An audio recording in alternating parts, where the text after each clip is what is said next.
Hey everybody, here we are. It is 3 p.m. Eastern and it's Friday again. Topic today is really awesome. Topic is always hungry post weight loss surgery. It's bariatric edition, and this topic is by popular demand because we had so many people request and want to hear about this specific topic. And so I'm really glad you guys are hanging out with me for a few minutes here on a Friday afternoon. We're starting to log on. Patricia, Tamara, Julie, Nicole, awesome. You guys can hear me okay? I'm having, hope not to have an issue with my microphone. Oh, there's Nicole. She's saying, hi, I can't wait to listen because this is me. Oh, excellent, Nicole. Yeah, this information is going to be interesting. Charity, welcome. You're getting ready for an event coming up very soon as well. Hey, Nikki. Right on. Okay, guys. So while people are logging on, let's just, what's going on this weekend? It's Labor Day weekend. Holy smokes. Yay, it's a long weekend. I love Fridays. I love this time on Fridays because for me it's the signal that it's my weekend is starting, right? So I'm off to a fair this weekend, the Shovel Fair. It's a country fair. We go every year with our kids. What are you guys getting up to? Kids, right? My kids are 16 and 18, so they're not really kids anymore. Brandon, I see you logging on. Deborah, hi. Brandon, I saw you message me, but I was just getting ready to go live, so I will get back with you on Messenger as soon as this video is over. So if you're here, let me know that you're here. Give me a high five, give me a hands up, give me a thumbs up, because as you know, it's easier to do a video when you have your whole community watching, listening, and participating. Right, Monica? I want you guys to participate. Nicole says she's hibernating and staying away from food. Make peace with it. Make peace with it, Nicole. Hey, Tamitha, happy birthday. Tammy, it's your birthday today. Happy birthday. Hope you and Robert get up to something really cool with your family over there in Oklahoma. Congratulations. So, also, guys, today we are going to choose next week's topic together, okay? Because you guys chose this topic, you get to choose next week's topic. And if you can't come to a decision, then I'll just choose one for you. But you're welcome, Tammy. You're welcome. So it's your bariatric corner. It's I want to hear your ideas here in the comments and want to know who tried my fat fast from Monday, Tuesday, and Wednesday. I saw the results on the support group, and I want to know who did it. Hands up. Put the results right here. If you had a good loss, put it here. If you didn't have a great loss, put it here. Because last week's topic, so importantly, mixes in with today's topic because it's a doozy of a topic today. It's near and dear to me because you requested it, right? Casey, hey, guys, who feels constantly hungry? Hands up. Who feels constantly hungry? Is it real hunger? Is it head hunger? What's happening? So if you had weight loss surgery, shouldn't you not feel hungry? Shouldn't you feel like unhungry all the time, right? Not hungry all the time. Let's get into it. I run an online support group and a Facebook page like everybody, right? And if you want to be part of the community, I'm going to put the link here. You click on the link, they'll take you over to the community. Either myself or one of the admins are going to approve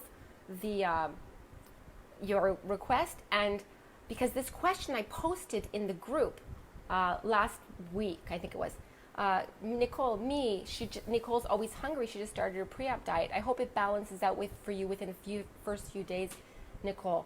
Bev, Brandon, you're always feeling hungry. Gotcha. Sonia, hey, Davey, hey. Okay, so the question I posted in the group was, how did the question go? What are your biggest struggles when it comes to health and post-surgery weight loss? Something like that. I got a ton of responses though, right? Some people said they had trouble drinking water. Some people said they had a lot of heartburn. I can redo a video on heartburn if you guys like to hear about it, because that was one of the other things that were really was another issue for people. Put heartburn in the comment if you want to talk about that, or acid reflux. There are a few members that are having trouble seeing themselves as they really are today at 150 pounds, right? They look in the mirror and they see the 250-pound self. But there was one underlying response that so many of you told me that you had, and it really concerned me, right? There's a lot of people out there that feel constantly hungry, right? I think that for some reason, people believe that when they have VSG surgery, or mostly VSG, right? because this is where we hear about this hormone that gets removed during the surgery, because this hormone is called Gremlin, right? And so when the gastric sleeve is performed, the part of the stomach that produces this hormone that's called Gremlin is removed. And that Gremlin hormone is called the hunger hormone, right? It stimulates appetite. And you know what else it does? It promotes fat storage.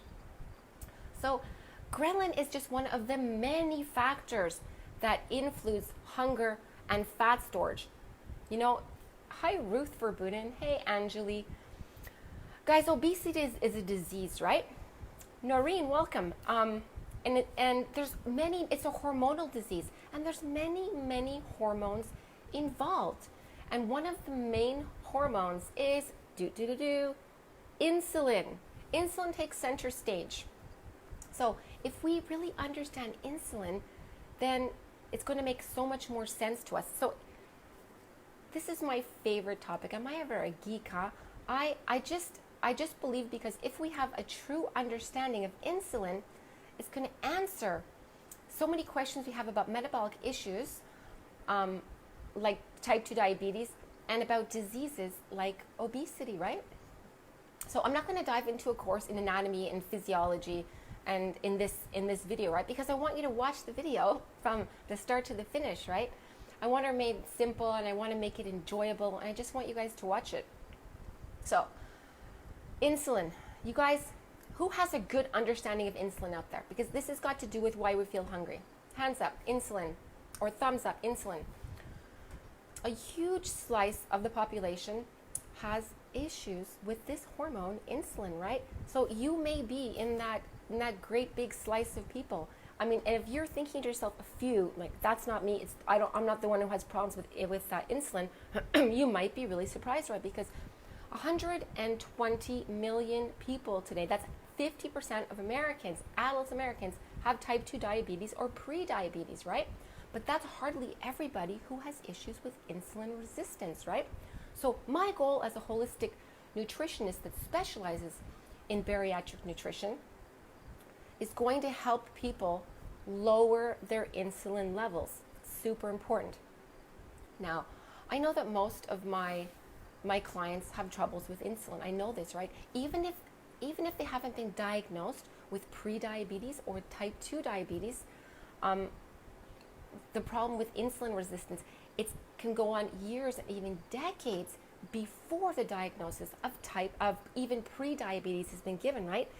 You see, insulin resistance is the beginning of the road to full-blown diabetes. Hey Martha, how am I doing so far? How am I doing? Whew, I talk a lot, right? You guys have anything to say? Let me know. If you can have issues with insulin for years and even decades, right? Now, are you always feeling hungry, right? That was the question. Thanks for the thumbs up, guys. Do you feel that you are chained to the refrigerator due to the inability to stabilize your blood sugars, right? I was like this. I had this problem for a long time. Oh, thanks, Noreen. Glad. Thank you. Thanks. You're sweet. So this feeling might be because you're having issues with insulin. I mean, you don't have to have a diagnosis from your doctor, from your labs, to be at the beginning of having those issues, or right in the middle of having those issues with insulin resistance. Noreen says, I used to feel that way, right? Okay, now my labs come back normal, right? I get normal labs every year, but I know I'm on the road to insulin resistance and to diabetes if I continue to eat the standard American diet, right? So I also, Noreen, found myself constantly hungry, right? I always found myself hungry. I called it my personal food panic, right? I was always looking for food, right? And as long as it was healthy food, it would be okay. Always looking. For many years, I thought it was like a type of low blood sugar or hyper low glycemia, low blood sugar. And but why would I have to eat like now? What was the panic coming from? My husband and my kids would just be like, just go eat something, right? You're just a pain in the butt, Mom. Just eat something, right? I thought it was normal for me I thought it was the way I was supposed to live and just the way it had to be, right? Just the way I had to be.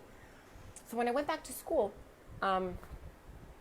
years ago as an adult and I studied nutrition, I'm sitting in the classroom and finally I had that aha moment. It finally kind of made sense to me.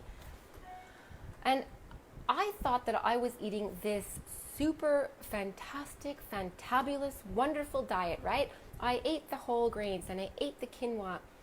And guys, I brewed kombucha in my kitchen. I actually made my own bread at my counter with these hands. I made and I baked my own bread, right? My kids were born in Mexico. My husband's from Mexico. So beans and brown rice were like this staple. I didn't buy them out of a can, and I didn't buy instant rice. I would buy long grain, whole, like a good black rice or a good brown rice, and I would take a big bag of beans every week, and I would put them 24 hours in water, and so I was doing everything right, what I thought, right? And then I realized something. I realized that my flippant diet was totally wrong for my specific biochemical individuality, right? I was eating wrong. I was slowly creating insulin-resistant problems for myself, right? When I ate those foods that were really high in carbohydrate, call them the whole grain rice that I made in my kitchen and made on my stove, or the black beans that I boiled, or the bread that I baked, or the kombucha that I made in my kitchen, my blood sugar soared. So if my blood sugar soars, so do my insulin levels, right? Blood sugars, high glucose levels. And the body's response is to make a lot of insulin to get the glucose molecule and to put it into the cell where it can be used, right? So blood sugar can't just hang out all day in your blood as soon as you eat, right? Because what would happen is you'd have a diabetic crisis every time after, I'm going to tag Janice in this video. She has to be tagged. Perfect. Or we'd have a diabetic crisis every time after we ate a meal or a snack, right? So the more grains I ate, the more fruit I ate, the more beans that I ate, rice that I ate, the hungrier I became. Because you know why? Insulin makes us hungry. And that's the point of the video. It's insulin, right? I just want to say it again. Insulin makes us hungry. So if high insulin levels make us hungry, what would happen if we had low insulin levels? What would that look like, right? And all of a sudden, I'm in the classroom and the bells are going off on my head. I'm thinking, wow, it finally makes sense to me. I have high insulin levels. Now, not high enough that you're going to call me insulin resistant, not high enough to call it pre-diabetes, not high enough to call it diabetes, but I have too much sugar. I have too much insulin. I'm eating too many carbs. The carbs are converting to glucose. Insulin levels are getting really high, and insulin is making me hungry. Brandon says here, I thought maybe I'd have a fast metabolism now. I don't eat much, but I constantly snack. Right. So I'm going to say something to Brandon right now, but Nicole is saying here, after this video, can you make a post in the group about high insulin producing food? Sure, I would love to do that. I'm going to make myself a note of it, but I'm just going to go back and remember that. Yes, I'd love to. Yes, I would love to, Nicole. Thank you for your question. Some of these foods on the list I'm going to create might just make you go, that's what's happening. That's what's happening. You're going to make a connection between I eat the food and I'm ravenous an hour afterwards. Brandon, I want to talk to you about you're constantly snacking. Okay, so the snacking you're doing, Brandon, I would love to, instead of eating between meals, I'd love to decrease your carbohydrates and increase your fat. So let's say you're having a salad for lunch, right? And you're having, let's call it chicken and lettuce and tomatoes. I would love to add to that salad a healthy dose of avocado oil, some nuts and seeds, and a few olives to see if you won't be so hungry throughout the day. So if that will calm down the snacking. Now, are you snacking because it's a force of habit, or are you really hungry? That I can't help you with. The head hunger part, I need you to determine whether it's real or whether you really are hungry. Mandy, hey girl. So I got to a point, I got to this point where I thought, okay, if I changed my diet and I ate foods that were lower in carbohydrates, would I feel less hungry? What I'm talking about, right? Yes, that's what happened, right? So I did it slowly. It wasn't, and keto wasn't, when I was back in school studying, keto wasn't, it existed, of course, it existed since 1950, but people weren't talking about it that much, right? We weren't there yet. We were like kind of South Beach diet, and we're kind of like paleo was kind of taking off, but keto hadn't hit anywhere near yet. Kristen. And so what I did was I slowly started removing the rice and removing the beans and removing that really healthy fruit, pineapple and mangoes and corn. Oh goodness. Okay, I'll eat corn, but I'll eat it like right now, like this month, for example. And I know what I'm doing to myself. At least I understand what corn does to me, right? And guess what happened? I started feeling better. Hey, Bethany. I put the envelope, Bethany, in the mail for you with your restaurant card 3 days ago. So it should be there by next week. So what happened was I removed these foods from my diet and I started feeling better. And you know what happened? I started sleeping better, right? Remember how I talk about my eczema on my hands? My eczema got better. It made a big dramatic recovery because I had it really bad on my hands. It was starting to spread. I woke up one day and I had it on my eyelid, and I had it in really weird places and on my elbows. And okay, now it's limited to here and here, right? But it was really bad. And so, where was I? Hey, Bethany. Hey, you're welcome, Jessica. Hey, Jessica. So this all is like, it happened to me over time. I didn't dramatically overhaul my entire kitchen in one day, right? I made small changes, right? And these changes added up over time, right? And you know how we all say, oh, we have to make 2 meals because my family doesn't eat like I do? Well, guess what? My family started eating this way too. They jumped on board. My husband, who is eating beans and rice and tortillas with every single meal, you know what? He started using lettuce. Now he eats tortillas, but he eats them only on the weekends. My kids no longer were like looking for the pot of rice and beans. I replaced them with mostly with vegetables, right? My kids like vegetables, so that was a little bit easier for me. So the point of my family started doing this, and then my point was like, my family doesn't have issues with insulin. They aren't, my husband can get up in the morning and not eat. He can go all day without eating, or he used to be able to. And so I was thinking, well, can he eat this way too? Because he doesn't have insulin resistance problem. Would it be safe for them to follow my low carb lifestyle if they wanted to, not pushing anything on anybody? Of course, you know what? It is totally safe for my family to eat this way. Valentina just got online here. And hey, Sarah. Hey, Cindy. Valentina, tell them that you eat Mummy's way, the low carb way, by choice. Okay, so we eat proteins, right? We eat healthy fats. We eat tons of vegetables. There's berries in the fridge. There's nuts and seeds on the counter. We get full-fat yogurts, right? Remember my rule on low-carb eating, right? If it says light, low-fat, or fat-free, it stays in the supermarket, because if fat has been taken out, carbs and chemicals have been added in. Yes, super important. So we no longer eat a standard American diet, right? And guess what happened, Julianne? Guess what happened here? I no longer have issues with being chained to the refrigerator due to the inability to be able to stabilize my blood sugars. That's what happens. My daughter says, you make pretty good, healthy dishes. Can't complain. Good answer, Valentina. Craft dinner for dinner tonight. No, I'm joking. So, how do you guys feel about that? Kelsey, hey. So there you go. The question is, are you hungry all the time? After what I just talked about, do you think that you may have an issue with insulin? That's my question to you. I posed that question to you. Are you hungry all the time? Do you think your hunger, I believe that your hunger is real. Okay, I'm not talking about a head hunger. I'm talking about you really feel hungry. So after what we just talked about, the question is, do you think that you may have an issue with insulin. Yes, thumbs up, thumbs down. What do you think? Do you think you might? Do you think this might be something that is affecting you?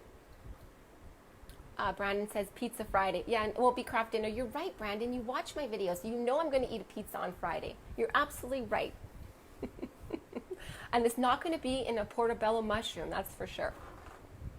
Bethany, I started putting ground nuts on my veggies. Thanks for that suggestion. So Bethany, when I was in school studying nutrition, I wanted I thought that the teachers would say something that would change my life. I wanted for this life-changing moment, and it never really happened. But I did learn that trick, and I love that. Ground nuts on your veggies. So she's taking ground nuts and her favorite nuts and seeds, and she's putting them in a grinder, and she's grinding that stuff out, or in a blender. I used to do it in a blender before I got my grinder. I put it in a blender, I put it in a little container, I put it in the fridge, and I sprinkle that stuff on everything. It tastes great, it adds texture, it adds flavor, and it adds healthy fat, right? I call it brain food, right? It takes away foggy brain. It really helps. So I'm coming close to my end of my video here. So yeah, my question to you was, do you feel this might be something that's affecting you? So instead of testing your insulin levels, instead of running to the doctor and testing your insulin levels, you know what you can do? Try a week of very low carb eating. Now, when I posed this challenge to you guys last week, the 3-day fat fast, if you want to do it again on Monday, by all means, you can exchange the salmon for a piece of fatty chicken, fat chicken, so like a chicken thigh or a chicken leg, a drumstick. You can change I was doing zucchini and what else was I using? Oh, on celery, for example. You can change to green beans and cucumbers. You know, you can make your own version of it. But I want you to try to see, because everybody posted for me in the group how they found that their weight went down. So everybody lost 5 pounds, 3 pounds, 4 pounds. We had a few people who didn't lose any weight. I mean, I didn't lose any weight because my body is used to that as well, right? Yeah, I was a little bit jealous of all your 5 and 6 pound weight losses that week and not 3 days. But I want you to try it. So this is the most important point that I wanted to make with the fat fast. Weight loss is awesome, but I wanted to see if you could balance out your cravings, right? I wanted to see if you felt more calm by day 3. If you felt like you can go longer between meals, right? That was the point of it. It works for me like a charm. So I wanted to share that with you. So for those of you that follow the fast fast, did you notice a difference in your hunger levels? Yes, in the comments, let me know what you felt besides the movement on the scale, right? If I eat foods that are high in carbs, like bread, rice, pasta, tortillas, I can feel the hunger hit me like a hammer, like an hour after that food hits my stomach. What happens? I eat the food, the carb, it converts to glucose. Then all of a sudden I have this insulin response that needs to get the glucose into the cell, and I am starving hungry. My insulin levels are high. Noreen says yes, and Monica, that may be why I stay hungry. Yes, also I throw up after every meal, or if I just drink something. Okay, so I'm gonna I'm gonna text you and talk to you, Monica, because throwing up after almost every meal, if you just drink something, I don't understand the question that much of what you're saying, but I want to dig in. So I'm gonna poke you at the end of this video. And Noreen says, yep, me too. You see? So make a connection. Now, if I eat the pizza tonight, Brandon, and I'm hungry an hour later, that's okay, because I've planned for it and I know exactly what I'm doing, right? But it's not fair if the commercial's on TV and my doctor's office tells me that I should be eating oatmeal for breakfast. I eat oatmeal, and you know what happens? I'm ravenous. All I want to do is eat something an hour after I eat the oatmeal. I could never understand what was going on. We get a lot of bad advice by a lot of people a lot of the time, right? So this is about taking control of your diet, right? Do I eat bread every once in a while? Absolutely. I'm going to eat pizza tonight, right? I'm only human. I love French fries, and yeah, I will eat French fries. Not every day, right? Not anymore anyways. I know that I have to take care of my blood sugar, and I need to take care of my insulin levels, right? I know, right? I eat low carb most of the time and allow myself treats my treat might be different than your treat. But you know what happens when you eat real food? When you get off the carboholic roller coaster, you just feel better. You feel more satisfied. You're not craving carbs like you used to be craving those carbs. So the video is almost over. Just do yourself a favor, give it a try, lower your carbs, increase your healthy fats, because there's 3 macronutrients: protein, carbs, and fat, right? And if one comes down, the other one has to go up. So if we're going to decrease those carbohydrates, we're going to increase those. We're just replacing, we're swapping it out. You see that the toast I'm having for breakfast, I'm going to exchange that and I'm going to add an egg. And instead of putting whatever jam on your toast, you're going to add a slice of avocado beside your egg. That's just an example of just swapping them out, right? I'm not asking you to eat less, I'm just asking you to eat differently. Keep a diary, check in to see how you're feeling. Make a note of how you're feeling between meals. Really make the connection. When I eat the egg and the avocado, how am I feeling at 10 a.m., right? As opposed to eating the bread or the half English muffin with jam, right? How are you going to feel after half an hour, right? If you follow this, you might just find that your hunger levels are back in balance, and you're not going to have the same thing that was happening to me, right? That roller coaster of why am I in a food panic all the time? There's no magic bullet, right? There's no pill, no powder, no supplement that'll make this all better. I'm not trying to sell you anything. I'm only trying to sell you on the whole life, fresh, natural, good quality, real food. So if you're constantly hungry, try to do what I did, like I explained in the video, and see if it can help you. You lower your carbs and you increase your healthy fat. So that's it, guys. That's it for this week. Actually, that's it for this month, right? Because we're moving on to September. This is one of my busiest months of the year, right? Because everyone makes their resolutions moving into September. So if you guys want to tell me what you want to talk about next Friday, I'm on board. You can put a comment here shoot me a comment. You can shoot me a text message on Messenger. If you have my cell phone number, most of you do, you can send a text message to me. And it has been really fun talking to you because I'm this geek that loves to talk about insulin, right? So it all tied in really well with the topic that was in high demand. Hey, Melissa, I'm just about to log off, but I'm really glad that you showed up. And you guys have yourself a super nice weekend. And I will send you a picture of my pizza. I'll post it on Facebook later.